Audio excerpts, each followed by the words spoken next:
제일 제가 저 강점이라면은 아무래도 이제 오랜 동안 행정 경험도 있고 재경부에서 오래 계셨죠? 예, 한 28년 정도 예. 그리고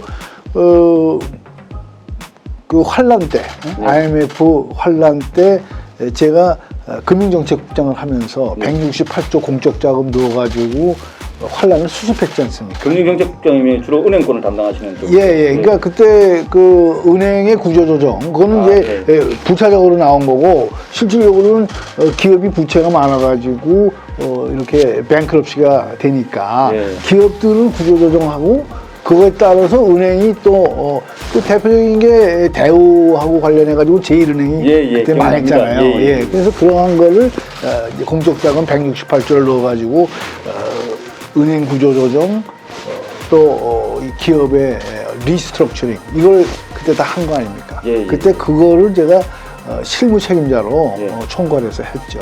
네. 그런 부분들이 이번 서울시장 선거에서 시민들에게 어필하시니까 중요한 어떤 경험이라고 보시는 거네요. 예, 그렇게 생각하고 있습니다. 그래서 이제 그러한 경험을 바탕으로 또 그 후에는 이제 국회에 들어와가지고 계속 그 세금, 부동산, 주택 안정, 그리고 금융, 막 이런 거. 사실 부동산 문제가 사회 얽혀 있습니다. 잘 아시다시피 양도세하고도 얽혀 있고, 또 종부세하고도 또 얽혀 세금 있고, 문제하고 세금 문제가 얽혀 있고, 거기다가 또 더 나가서는 금융하고도 얽혀 있어요. 그 대표적인 게 지금 LTV가 40%밖에 안 되니까 이 생애 처음으로 주택을 갖고자 하는 사람들도 기회가 없잖아요. 40%밖에 3억짜리 집 사는데 40%면 1억 2천밖에 다 뭐라 안 잡아주니까 그 나머지를 다 부담해야 되지 않습니까? 너무 부담이 크단 말이죠. 그러니까 돈이 없으니까 집 사기도 어렵고. 후보님 말씀 들으니까 후보님은 지금 이번 서울시장 선거에 출마하시면서 정치적이거나 뭐 차기 대선이나 정말 정치적인 그런 건 관계로서 생각하지 않고 오로지 서울 시민들에게 주어진 현안에 부동산이나 세금 문제에 집중해서 그런 솔루션을 제공할 수 있고 해법을 제시할 수 있는 단체장이 되겠다. 이런 것이 그렇습니다. 본인의 캐치프레이즈시네요. 그렇습니다. 네.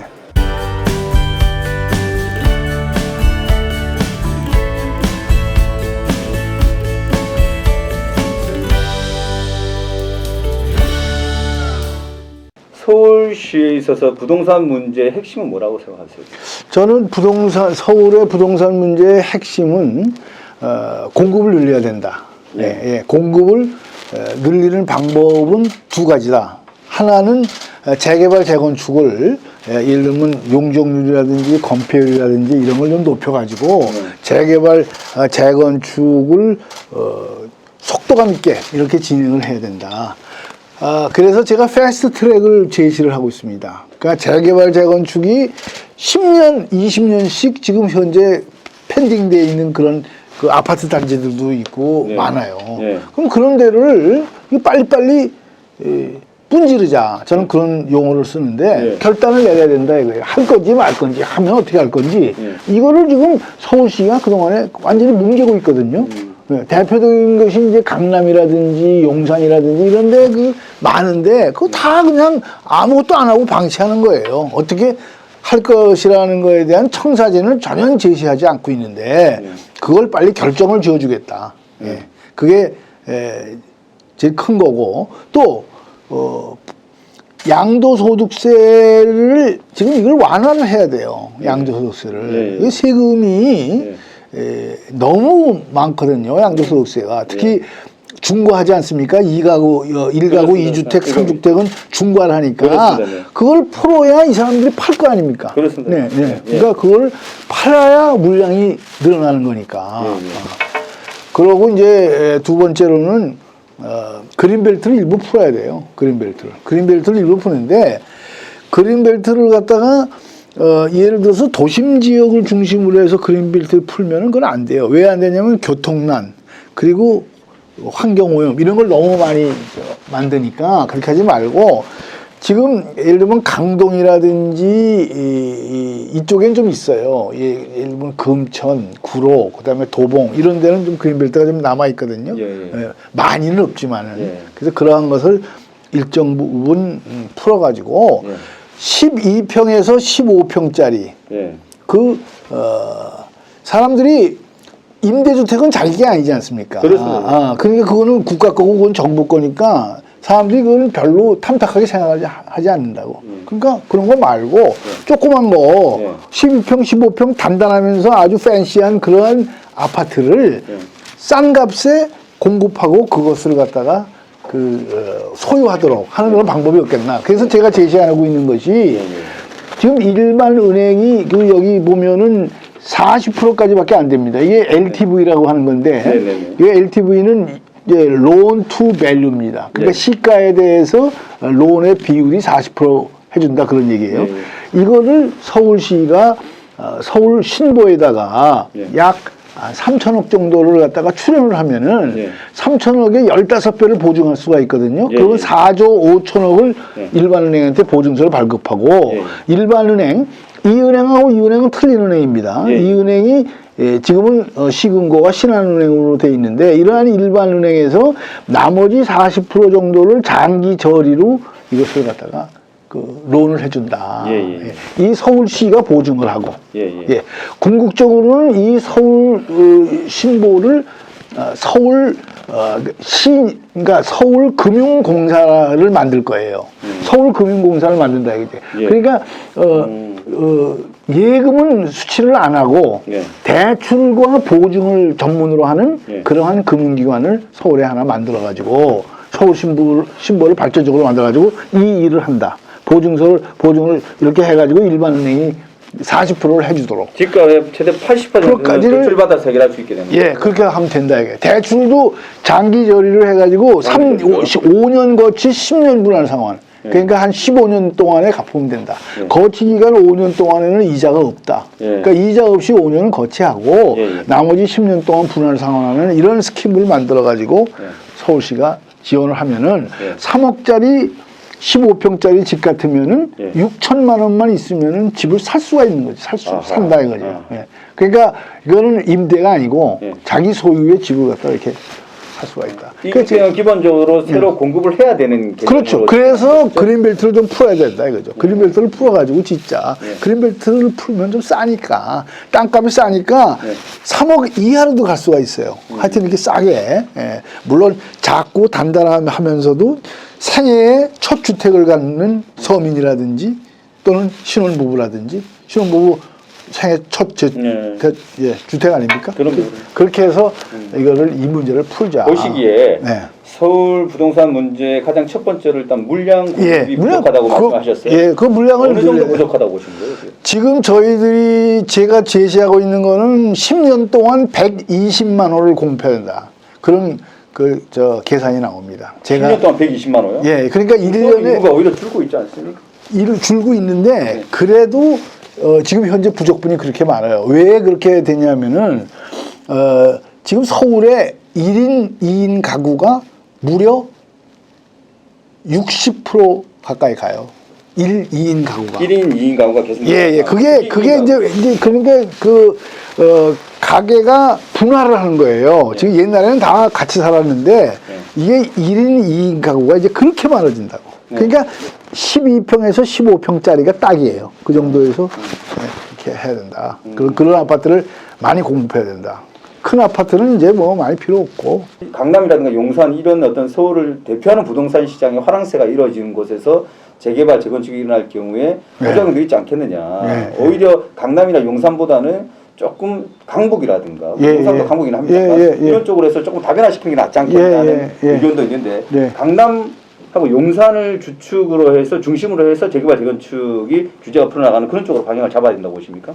저는 모든 분야에, 그러니까 서울에 있는 모든 지역에 예를 들면은 재개발 재건축이 뭐 지금 용산 강남만 있는 건 아니에요. 근데 지금 현재 이제 걸려 있는 거는 그쪽이 좀 많고 큰 단지들이. 그러니까 이제 그런 말씀을 드리는 거고 전반적으로 이제 필요한 데는 그건 다 해야 됩니다. 예를 들어서 제가 이렇게 돌아본 거로는 뭐 중량이라든지 중량구 그런 데도 좀 어느 정도 가능성이 있고 또 다른 지역도 마찬가지입니다. 그래서 그러한 거를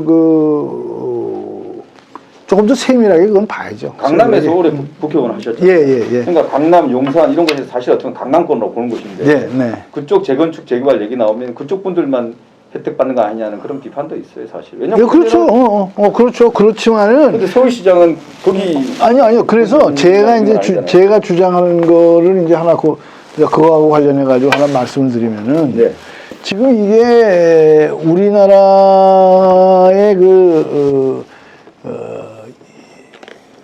소위 부동산하고 관련된 세금 얘기입니다. 이게 집을 사면은 취득세를 내고, 집 가지면은 보유세를 내고, 집을 팔면은 양도세를 내고, 물려주면은 상속세를 내고. 그러니까 이게 우리나라는 단계별로 다 세금이 높아요. 예를 들어 다른 외국들은 어떻게 하느냐? 양도세 같은 것이 높으면은 상속세가 거의 없어요. 어떤 나라들 보면은. 그렇죠. 그리고 보유세가 높으면은 집을 살 때에 이 취득세가 낮은 거예요. 취득세가 높으면 보유세를 낮고 뭐 이런 식으로 어떤 좀 숨 쉴 구멍을 주는데 이거는 숨 쉴 구멍이 없어요. 전부 세금이 딱 기다리고 있다 이거예요. 그래서 단계마다 틈틈이 맞고 푸는 거예요. 그러니까 이게 지금 우리나라가 굉장히 좀 심하게 얘기하면 야비한 세금 체계예요, 이게. 세금 방지턱이 다 있거든요. 가려면 세금 내야 되고, 또 내야 되고. 그래서 아까 말씀하신 거와 관련해 가지고 저는 보유세 문제를 얘기하고 싶어요. 그럼 어떻게 하느냐?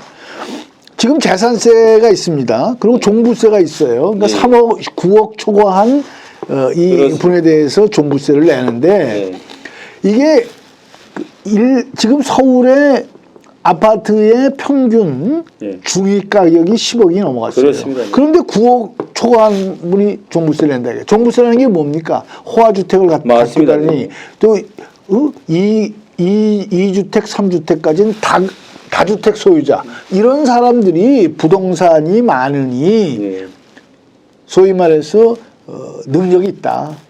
부담할 능력이 있다. 이래가지고 내는 거 아닙니까? 근데 이걸 갖다가 지금 15금은 중산층 아닙니까? 이제 중산층도 다 내는 세금은 아니거든요.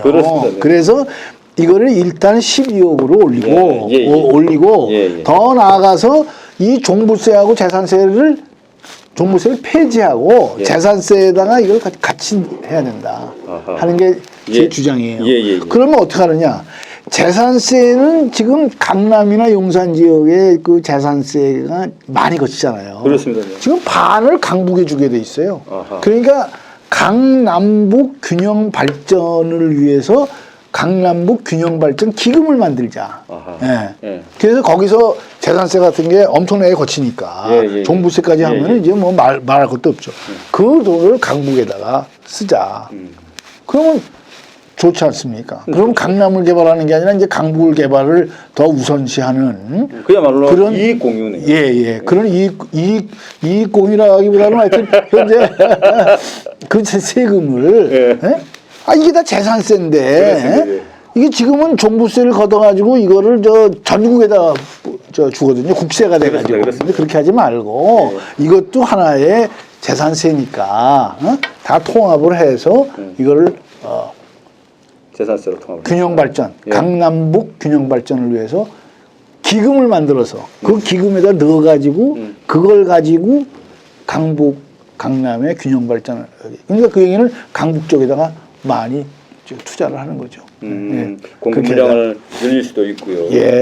그래서 그러한 부분이 아까 제가 말씀드린 서울시에 출연하고도 이제 다 관계가 되는 겁니다. 여기서 돈을 걷어가지고 이 서울신보에다 출연도 하고 앞으로 금융공사도 만들어가지고 거기서 싸게 이렇게 서울 시민들을 위해서 서울 시민이 생애 첫 주택을 가질 때는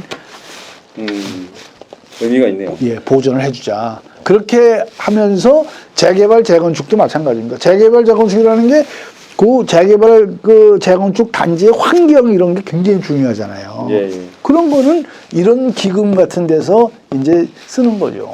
그러면은 강북도 얼마든지 돈이 많이 들어가서 발전이 된다. 충분히 강남구 균형 발전이 가능하다. 그 균형 발전이라는 것을 이 재산세로 그러면 해보자. 그렇게 주장을 하는 거죠. 지금. 물량 문제는 그렇고요. 그럼 양도세 완화에 대해서 말씀을 하셨어요. 네. 양도세 문제는 좀 어떤 해법으로 가죠? 양도세는 지금 지금 중과하는 게 제일 문제예요. 네, 중과. 그러니까 1가구 2주택, 3주택. 그렇죠. 중과하지 않습니까? 여기 보면은 20% 중과하고 3주택인 경우에는 30% 중과하고 지금 양도세 중과하게 돼 있습니다. 예. 그러니까 이러한 그 중과를 조금 지금 나오는 얘기로는 한시적으로라도 이것을 낮추자. 네, 그런 얘기를 하거든요.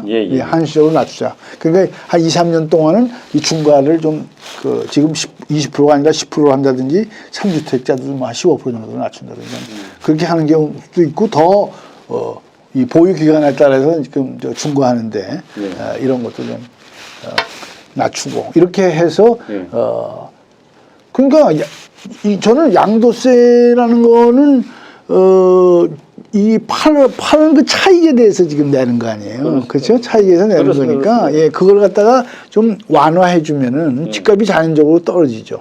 적어도 원래 파시는 분의 그 이해가 이게 많이 상충되지 않는 부분까지는 떨어지지 않겠어요. 뭐 그만큼 다 떨어지진 않겠지만 그렇게 해야 되고 저 상속세도 이게 너무 높아요. 40% 정도 되지 않습니까? 우리나라? 예, 그래서 이제 종합적으로 얘기를 하면은 이제 독일의 헌법재판소의 판례에 의하면은 개인이 버는 돈의 반 이상을 국가 권력이나 그러니까 중앙 권력이나 지방 권력이 가져가면 안 된다 하는 독일 헌법재판소의 판례가 있어요. 그게 뭐냐면 개인하고 권력 간에 서로 간에 반타작은 해야 된다. 반타작은 해야 된다. 내가 번 건데 내가 번 거를 반 이상을 갖다가 권력이 가져가면은 이거는 심하지 않냐. 개인은 뭐 먹고 사느냐. 뭐 이런 유명한 판례가 있습니다. 우리나라는 이렇게 다 합하면은 50% 넘어가요. 거기다가 이제 뭐 주민세도 붙어 있고 서텍스가 또 많잖아요. 그럼요. 그러니까 이러한 과정에서 세금 자체를 좀 줄이자. 상속세도 좀 줄여주자는 주장이신 거죠? 저는 그런 주장이에요. 어느 정도 수준까지요? 아니요, 저는 상속세는 이게 지금 구간별로 돼 있어가지고 할증과세거든요. 그러니까 많이 상속하는 사람들을 뭐 그런 걸 많이 깎아주자는 게 아니라 예를 들면 상속세를 갖다가 지금 기업상속제도도 있습니다. 기업상속제도 그러한 것도 좀 어느 정도 좀 높여가지고 특히 이제 중소기업 상속하는 거 이런 거는 좀 완화해주자 하는 제 생각입니다. 세금을 전반적으로 낮춰줬을 때 부작용은 없겠습니까? 세금을 낮추면은 그런 거죠. 뭐 세금을 낮추면은 뭐 아시다시피 이제 국가가 수입이 좀 적어지는 거죠. 재정이 이제 그건데 그건 알뜰하게 써야죠. 국가가 세금을 갖다가 좀 적게 받고 알뜰하게 쓰는 게 지금 너무 낭비가 심하지 않습니까? 특히 박원순 우리 시장이 10년 동안 뭐 잃어버린 10년이라고 저희들은 얘기합니다만은 10년 동안 자기 본인이 이제 뭐 큰 꿈을 갖다가 실현하기 위해서 뭐 여러 관변 단체 뭐 이런 거 너무 만들어 가지고 거기다가 지원하고 뭐 이런 과정 이제 그런 거를 줄이고 또 정부도 이제 좀 세금이 적게 들어올 만큼 줄여야죠. 자, 알뜰하게 살아야죠. 부동산 문제를 놓고서 얘기를 하고 있는데 물량 부분이 있었고요. 그다음에 양도세 부분이 있었고 세 번째가 그린벨트 말씀하셨어요. 그린벨트 같은 경우에는 아까 강동이라든가 도봉 이런 쪽으로 말씀을 하신 것 같아요. 그렇게 했을 때 어떤 효과가 있게 되는 겁니까? 저는 그거 조금 작고 단단한 아파트니까 우리가 뭐 그 물량 자체를 그것도 좀 고층으로 이렇게 만들면은 충분히 작은 지역만 가지고도 할 수가 있다. 그러니까 그거를 뭐 대규모로 뭐 그런 거보다도 그런 그린벨트를 조금씩 풀어서 여러 가지로 환경 영향 평가도 하고 뭐 이런 식으로 해서 그 대신 좀 빨리 하자. 그냥 너무 늦거든요 지금. 그러니까 이 재개발 재건축이 특히 심합니다. 뭐 10년, 20년 되는 그 아파트 단지들이 뭐 수도 없거든요. 결정을 못 하고. 공급 물량적인 부분 때문에 정부가 뭐 급조해서 발표했다는 뭐 비판도 있습니다만 서울 시내 공급 물량을 많이 넓히겠다고 공급에서 발표한 측면도 얼마 전에 있었어요. 지난번에. 예를 들어서 뭐 서부권 같은 경우에는 서부 운전면허 시험장, 그다음에 상암동 뭐 랜드마크 부지 이런 데도 다 공공 임대주택을 짓는다는 쪽으로 해서 지금 주민들이 거의 시위를 매일 하고 있고요. 예. 지역마다 지금 불평이 없는 곳이 없습니다, 사실. 예, 그렇죠. 이런 부분들 전반적으로 다 다시 검토를 하실 거예요. 저는 공급 물량 있는 대로 그건 그대로 살리고 이건 그대로 가는 그런 개념입니까? 아니면은 그러니까 아까도 말씀드린 대로 이걸 시장을 좀 다변화하고 상품을 다양화해야 된다. 그런 차원에서 저는 공공임대를 하지 말자는 게 아니에요. 그거대로 하고 그리고 이 소위 이러한 그 시스템에 의해 가지고 우리가 그린벨트를 풀어가지고 좀 그 단단한 아파트들을 좀 신혼부부들을 위해서 또 생애 첫 주택자를 위해서 좀 만들자 하는 거죠. 네. 지금 다른 후보들 같은 경우 부동산 정책에 대해서 이 후보님만큼 구체적이고 디테일하게 발표하신 분이 없는 것 같아요. 예. 혹시 다른 후보들께서 제시하신 어떤 부동산 정책 가운데 이런 부분은 좀 문제의 소지가 있고 이런 부분은 나름대로 내가 더 활성화시킬 수 있다. 뭐 이런 어떤 부동산 정책에 대해서 한번 종합해서 말씀을 좀 해주실 수 있는 부분이 있나요?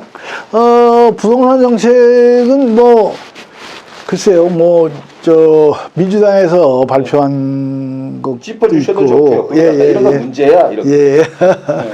이게 저는 다른 분에 대해서 뭐 비판할 생각은 별로 없고. 우상호 후보 이런 분들은 부동산 정책 좀 많이 발표하시거든요, 지금. 예, 근데 거기는 뭐 역세권 중심으로 뭐 한다고 지금 그런 걸 많이 하시는 것 같은데 저는 꼭 그런 건 아니고, 하여튼 제가 생각하는 거는 일부 그린벨트를 풀고 또 하여튼 재개발 재건축은 좀 가속화하자. 그래서 고밀도로 개발하는 거. 지금 예를 들면 많은 아파트들이 이게 35층 한강변에는 35층을 못 짓는다 이래가지고 박원순 씨가 저는 그것이 받아들이기가 곤란해요. 그건 말이 안 된다고 생각해요. 뭐 35층이 그것도 적은 층수가 아니죠. 그렇지만 35층도 할 수 있고 한 50층도 할 수 있고 또 뭐 20몇 층도 할 수 있고 이런 식으로 좀 다양화했으면 좋겠어요. 지역에 따라 가지고. 그렇지만 그렇게 될 경우에 난개발에 대한 문제는 어떻습니까? 난개발은 제가 보기에는 그렇게 크지 않아요. 왜냐하면 대부분이 요새는 이제 뭐 워낙 지하철들을 많이 이용하시고 그래서 그런 거는 크게 우려는 안 되는데 다만 아까 말씀드린 대로 도심지에는 환경영향 평가 그리고 거기에 그 교통난 이런 거를 좀 감안을 해야 돼요. 그렇지 않고는 좀 곤란하다. 그래도 그 옛날 같이 그렇게 걱정할 정도는 아니지 않느냐. 지금 요새 유통 서울시장 되시면은 한강변에 지금 규제되고 있는 35층 그런 어떤 제한 규정이나 이런 것들 그건 제주장에 대해 풀어야 됩니다. 하여튼 규제가 너무 많아요. 규제가 많아요. 주민들이라든가 부동산 정책에 관심이 있으신 분들은 공공임대 늘려야 되는 것들에 찬성을 하면서도 한편으로 보면 기존에 있던 아파트 단지의 공공임대라든가 임대가 혼합해서 개발될 경우에 섞이지 못하는 문제들이 더 많아요. 그거는 뭐 서울시라든가 소위 말해서 정부 정책에서 공공임대 늘리는 쪽이 큰 어떤 줄기 흐름이 되어 있죠 지금. 그런데 기존의 아파트 내에서 또 추가로 공공임대가 늘어나고 그 아파트 단지에 공공임대가 들어서야 되는 어떤 그런 개발이 이루어지고 이런 것들이 어찌 보면 혼재되어 있는 부분이 되게 많습니다. 특히 서울 같은 경우 부지가 그렇게 많지 않기 때문에 그랬을 때 기존 주민들과 새롭게 지어져 있는 임대주택 간의 어떤 발생할 수 있는 그 불협화음이라든가 이질적인 갈등 요소들이 상당히 많음에도 불구하고 일단은 무작위적으로 공공임대를 늘리는 그런 어떤 양적인 팽창에만 조금은 집중되어 있는 것은 아닌가. 이에 대해서는 어떻게 생각하세요? 저는 그 부분에 대해서는 아까도 말씀드렸습니다만은 그게 혼재하는 것이 좋지 않다. 그냥 그렇게 생각합니다. 그리고 뭐 특히 이제 무슨 그 교육하고 연관돼 가지고 뭐 그런 문제들이 많이 뭐 생기는 걸로 알고 있어요. 그래서 지금 이 부동산 문제는 아까도 말씀드린 굉장히 복합적이에요. 이게 세금하고 관련돼 있고 또 그린벨트 해제 문제하고도 관련돼 있고 또 금융하고도 관련이 굉장히 깊어요. 그러고 아까 말씀드린 그러한 그 혼재됨에 따르는 여러 가지 문제점, 그것도 교육하고도 관련가 있고, 그러한 거를 종합적으로 잘 고려해가지고 공급 정책을 써야 된다. 그렇게 생각합니다. 이미 한 발 들어갔기 때문에 부동산 문제 조금만 더 예. 부동산 문제를 놓고 얘기할 때는 결국은 서울로 몰릴 수밖에 없는, 가미라 될 수밖에 없는 그런 여러 요소들이 있죠. 그 중에 하나가 방금 말씀하셨던 교육 문제입니다. 교육에 대한 서울의 집적화 기능을 그거를 해소하지 않고 지금 서울의 공급 물량만 늘린다고 해서 문제가 해결될 것인가? 이 집값이 왜 오르는가? 강남 집값이 왜 오르는가? 할 때는 교육적인 부분을 뺄 수가 없어요. 혹시 그런 부분에 대한 해법이라든가 그런 부분 가지고 계십니까? 저는 지금 서울시의 교육 문제는 제가 전문가는 아닙니다만은 그것도 다양성에서 찾아야 된다. 그러니까 지금 강남의 일부 지역, 어디라고 얘기하긴 그렇습니다만, 하여튼 그런 지역을 중심으로 해서 지금 사교육이 아주 번창돼 있잖아요. 대치동. 예. 대치동을 중심으로 하는 그런 지역인데, 그러한 것이 사실상 노원으로 많이 올라갔었어요. 한때. 노원, 목동. 예. 근데 저는 그게 분산을 시켜야 된다. 그것이. 저는 그래서 노원으로 좀 갈 적에 속으로 이게 좀 많이 이제 정상화 되겠구나 이렇게 생각을 했는데, 그래도 대치동이 모르겠습니다. 그렇게 확 몰리더라고요. 그래서 지금 앞으로 그러한 사교육 문제와 공교육을 어떻게 잘 믹스를 하느냐. 근데 지금 이제 코로나 이후에는 이제 비대면이니까. 그렇습니다. 예. 그게 앞으로는 그런 여지는 있지 않겠냐. 저는 그렇게 봐요. 예. 비대면으로 하는 그런 소위 과외, 이런 것이 이제 앞으로 돌아가지 않겠습니까? 그러면은 장소적인 개념은 그렇게 중요하지 않잖아요. 그렇죠? 예. 그래서 그런 거를 잘 우리가 활용을 하면은 좀 교육도 좀 나아지지 않겠느냐. 특정 지역의 쏠림 현상으로 인해서 교육적인 편차, 그리고 그에 따른 혜택, 이런 것들을 위해서 특정 지역의 부동산 집값이 너무 고공행진을 하는 것에 대해서는 좀 밸런스가 맞춰질 수 있는 여지가 환경적인 부분으로 코로나 국면 속에서 좀 플러스 알파 되지 않겠느냐, 밸런스를 잡지 않겠느냐, 그렇게 보시는 거네요. 저는 그렇게 봅니다.